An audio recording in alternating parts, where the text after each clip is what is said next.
All right, this is exercise number 23 on page 617, and we're supposed to verify the trigonometric identity cosine squared of s plus sine squared of s equals 1.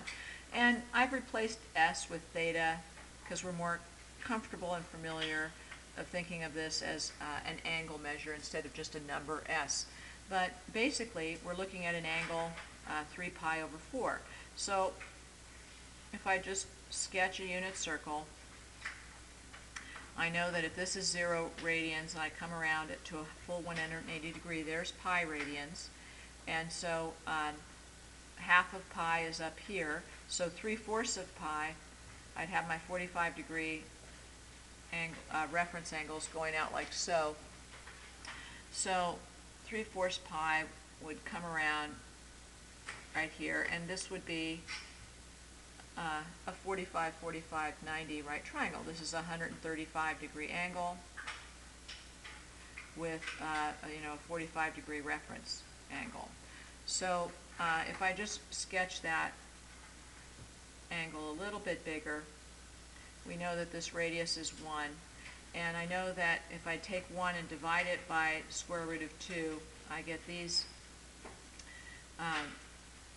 leg lengths. So I have to rationalize this. I get root 2 over 2. And it, this is a isosceles here. So this is root 2 over 2. And this is root 2 over 2. And you should have that memorized by now. But, I'm moving left from 0, 0, so this one's negative. So this is root 2 over 2. So the xy coordinate here of this point is the x is negative root 2 over 2, and the y is root 2 over 2. Again, that's something that, is probably going to be much easier to find, but I just explained how with the diagram.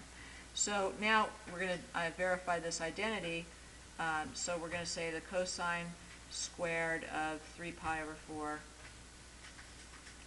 plus the sine squared of 3 pi over 4 radians is 1.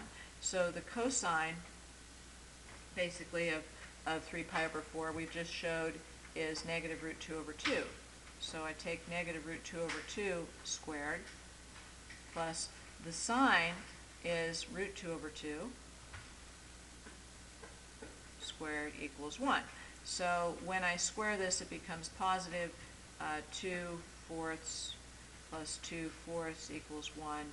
And so certainly, 1/2 plus 1/2 is 1. So we've proved that identity with that pair of coordinates, with that point associated with that angle of 3 pi over 4. And that's it.